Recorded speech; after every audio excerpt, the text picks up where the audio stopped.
Bhagavat Gita as it is Hindi. अध्याय 1 श्लोक 16-18। हे राजन, कुंती पुत्र राजा युधिष्ठिर ने अपना अनंत विजय नामक शंख बजाया तथा नकुल और सहदेव ने सुघोष एवं मुनिपुष्पक शंख बजाए। महान धनुर्धर काशीराज, परम योद्धा शिखंडी, धृष्टद्युम्न, विराट, अजेय, सात्यकी, द्रुपद, द्रौपदी के पुत्र तथा सुभद्रा के महाबाहु पुत्र आदि सबों में अपने अपने शंख बजाए। अध्याय 1 कुरुक्षेत्र के युद्धस्थल में सैन्य निरीक्षण। श्लोक 16-18। अनंत विजय राजा कुंती पुत्रो युधिष्ठिर, नकुल, सहदेव, शर्च, सुघोष, मुनिपुष्पको 16, काश्य, शर्च, परमेश्वास, शिखंडी च महार्था, धृष्टद्युम्नो, विराट, शर्च, सात्यकिश्चापराजितः 17, द्रुपदो, द्रौपदेया, शर्च, सर्वशः पृथिवीप्ते, सौभद्र, शर्च, महाबाहु, शंखांदध्मुः, पृथक पृथक 18। अनंत विजयम, अनंत विजय नाम का शंख राजा कुंती पुत्र, कुंती के पुत्र, युधिष्ठिर, नकुल, नकुल, सहदेव ने च तथा सुघोष, मुनिपुष्पको, सुघोष तथा मुनिपुष्पक नामक शंख, काश्य, काशी वाराणसी के राजा ने च तथा परमीशु आसह, महान धनुर्धर शिखंडी ने च भी, महारथा, हजारों से अकेले लड़ने वाले, धृष्टद्युम्न राजा द्रुपद के पुत्र ने, विराट राजा जिसने पांडवों को उनके अज्ञातवास के समय शरण दी ने च भी, सात्यकी युयुधान श्री कृष्ण के साथी ने च तथा अपराजितः, कभी न जीते जाने वाला, सदा विजयी, द्रुपद पंचाल के राजा ने, द्रौपदेया, द्रौपदी के पुत्रों ने च भी, सर्वशः सभी, पृथ्वी पते, हे राजा, सौभद्रा, सुभद्रा पुत्र अभिमन्यु ने च भी, महाबाहु, विशाल भुजाओं वाला, शिखांत, शंख, दध्मु बजाए, पृथक पृथक, अलग अलग।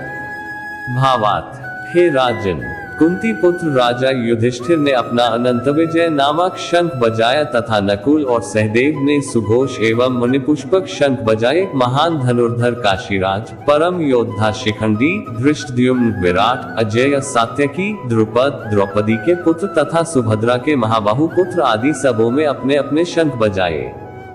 तात्पर्य। संजय ने राजा धृतराष्ट्र को अत्यंत चतुराई से यह बताया कि पांडु के पुत्रों को धोखा देने तथा राज्य सिंहासन पर अपने पुत्रों को आसीन कराने का अविवेकपूर्ण नीति श्लाघनीय नहीं थी। लक्षणों से पहले से ही यह सूचित हो रहा था कि इस महायुद्ध में सारा कुरुवंश मारा जाएगा। भीष्म पितामह से लेकर अभिमन्यु तथा अन्य पौत्रों तक विश्व के अनेक देशों के राजाओं समेत उपस्थित सारे के सारे लोगों का विनाश निश्चित था। ये सारी दुर्घटना राजा धृतराष्ट्र के कारण होने जा रही थी, क्योंकि उसने अपने पुत्रों की कुनीति को प्रोत्साहन दिया था। श्लोक 19। इन विभिन्न शंखों की ध्वनि कोलाहलपूर्ण बन गई, जो आकाश तथा पृथ्वी को शब्दायमान करती हुई धृतराष्ट्र के पुत्रों के हृदयों को विदीर्ण करने लगी। अध्याय 1 कुरुक्षेत्र के युद्धस्थल में सैन्य निरीक्षण। श्लोक 19। स घोषो धार्तराष्ट्राणा हृदयानि व्यदारयत्, नभशर्च पृथ्वी चैव तुमुलभ्यनुनादयन्। 19। सह उस घोष शब्द ने धार्तराष्ट्राणाम धृतराष्ट्र के पुत्रों के हृदयानि हृदयों को व्यदारयत् विदीर्ण कर दिया, नभः आकाश च भी, पृथ्वीम पृथ्वी तल को च भी, एव निश्चय ही, तुमुला कोलाहलपूर्ण, अभ्यनुनादयन प्रतिध्वनित करता, शब्दायमान करता। भावार्थ। इन विभिन्न शंखों की ध्वनि कोलाहलपूर्ण बन गई, जो आकाश तथा पृथ्वी को शब्दायमान करती हुई धृतराष्ट्र के पुत्रों के हृदयों को विदीर्ण करने लगी। तात्पर्य। जब भीष्म तथा दुर्योधन के पक्ष के अन्य वीरों ने अपने अपने शंख बजाए तो पांडवों के हृदय विदीर्ण नहीं हुए।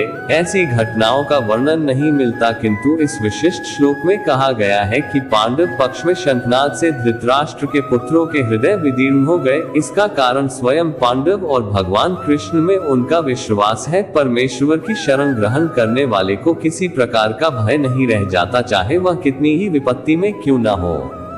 अध्याय 1 श्लोक 20। उस समय हनुमान से अंकित ध्वजा लगे रथ पर आसीन पांडुपुत्र अर्जुन अपना धनुष उठाकर तीर चलाने के लिए उद्यत हुआ। हे राजन, धृतराष्ट्र के पुत्रों को व्यूह में खड़ा देखकर अर्जुन ने श्री कृष्ण से ये वचन कहे। श्लोक 20। अथ व्यवस्थितान् दृष्ट्वा धार्तराष्ट्रान् कपिध्वजः प्रवृते शस्त्रसम्पाते धनुरुद्यम्य पांडवः ऋषिकेशम तदा वाक्यमिदमाह महीते 20 अथ तत्पश्चात व्यवस्थितान स्थित दृष्टवा देखकर धार्तराष्ट्रान धृतराष्ट्र के पुत्रों को कपिध्वज जिसकी पताका पर हनुमान अंकित है प्रवृत्ते कटिवज शस्त्र संपाते वाण चलाने के लिए धनुष उद्यम्य ग्रहण करके उठाकर पांडुपुत्र अर्जुन ने ऋषिकेशम भगवान कृष्ण से तदा उस समय वाक्यम वचन इदम ये आह कहे महीपते हे राजा। भावार्थ उस समय हनुमान से अंकित ध्वजा लगे रथ पर आसीन पांडुपुत्र अर्जुन अपना धनुष उठाकर तीर चलाने के लिए उद्यत हुआ। हे राजन, धृतराष्ट्र के पुत्रों को व्यूह में खड़ा देखकर अर्जुन ने श्री कृष्ण से ये वचन कहे। तात्पर्य, युद्ध प्रारंभ होने ही वाला था। उपर्युक्त कथन से ज्ञात होता है कि पांडवों की सेना की अप्रत्याशित व्यवस्था से धृतराष्ट्र के पुत्र बहुत कुछ निरुत्साहित थे, क्योंकि युद्ध भूमि में पांडवों का निर्देशन भगवान कृष्ण के आदेशानुसार हो रहा था। अर्जुन की ध्वजा पर हनुमान का चिन्ह भी विजय का सूचक है, क्योंकि हनुमान ने राम तथा रावण युद्ध में राम की सहायता की थी, जिससे राम विजयी हुए थे। इस समय अर्जुन की सहायता के लिए उनके रथ पर राम तथा हनुमान दोनों उपस्थित थे। भगवान कृष्ण साक्षात राम है और जहाँ भी राम रहते हैं वहाँ नित्य सेवक हनुमान होता है तथा उनकी नित्य संगिनी वैभव की देवी सीता उपस्थित रहती है। अतः अर्जुन के लिए किसी भी शत्रु से भय का कोई कारण नहीं था। इससे भी अधिक इंद्रियों के स्वामी भगवान कृष्ण निर्देश देने के लिए साक्षात उपस्थित थे। इस प्रकार अर्जुन को युद्ध करने के मामले में सारा सत्परामर्श प्राप्त था। ऐसी स्थितियों में जिनकी व्यवस्था भगवान ने अपने शाश्वत भक्त के लिए की थी, निश्चित विजय के लक्षण स्पष्ट थे। श्लोक 21-22 अर्जुन ने कहा, हे अच्युत, कृपा करके मेरा रथ दोनों सेनाओं के बीच में ले चले, जिससे मैं यहाँ युद्ध की अभिलाषा रखने वालों को और शस्त्रों की इस महान परीक्षा में जिनसे मुझे संघर्ष करना है उन्हें देख सकूं। श्लोक 21-22 अर्जुन उवाच सेनयोरुभयो मध्ये रथ स्थाप्य में एश्च्युत हम योद्धुकामान्वस्थितान् 21 कैर्मया सह योद्धव्यमस्मिन् रणसमुद्यमे 22 अर्जुना उवाच अर्जुन ने कहा, सेनाओं के उभयों बीच में रथम रथ को स्थाप्य कृपया खड़ा करें मेरे अच्युत, हे अच्युत, यावत जब तक अतान इन सब निरीक्षे देख सकूं अहम मैं योद्धुकामान युद्ध की इच्छा रखने वालों को अवस्थितान युद्ध भूमि में एकत्र कैह किन किन से मया मेरे द्वारा सह एक साथ योद्धव्यम युद्ध किया जाना है अस्मिन इस रण संघर्ष झगड़ा के समुद्र में उद्यम या प्रयास में। भावार्थ अर्जुन ने कहा, हे अच्युत, कृपा करके मेरा रथ दोनों सेनाओं के बीच में ले चले, जिससे मैं यहाँ युद्ध की अभिलाषा रखने वालों को और शस्त्रों की इस महान परीक्षा में जिनसे मुझे संघर्ष करना है उन्हें देख सकूं।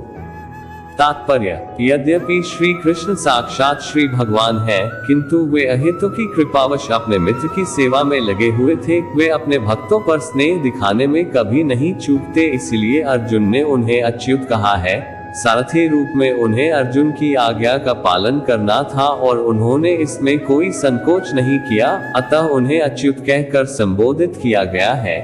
यद्यपि उन्होंने अपने भक्त का सारथी पद स्वीकार किया था, किंतु इससे उनकी परम स्थिति अक्षुण्ण बनी रही। प्रत्येक परिस्थिति में वे इंद्रियों के स्वामी श्री भगवान ऋषिकेश हैं। भगवान तथा उनके सेवक का संबंध अत्यंत मधुर एवं दिव्य होता है। सेवक स्वामी की सेवा करने के लिए सदैव उद्यत रहता है और भगवान भी भक्त की कुछ न कुछ सेवा करने के लिए सदैव उद्यत रहता है और भगवान भी भक्त की कुछ न कुछ सेवा करने की कोशिश में रहते हैं। वे इसमें विशेष आनंद का अनुभव करते हैं कि वे स्वयं आज्ञादाता न बने, अपितु उनके शुद्ध उन्हें आज्ञा दे, चूंकि वे स्वामी हैं। अतः सभी लोग उनके आज्ञा पालक हैं और उनके ऊपर उनको आज्ञा देने वाला कोई नहीं है। किंतु जब वे देखते हैं कि उनका शुद्ध भक्त आज्ञा दे रहा है तो उन्हें दिव्य आनंद मिलता है।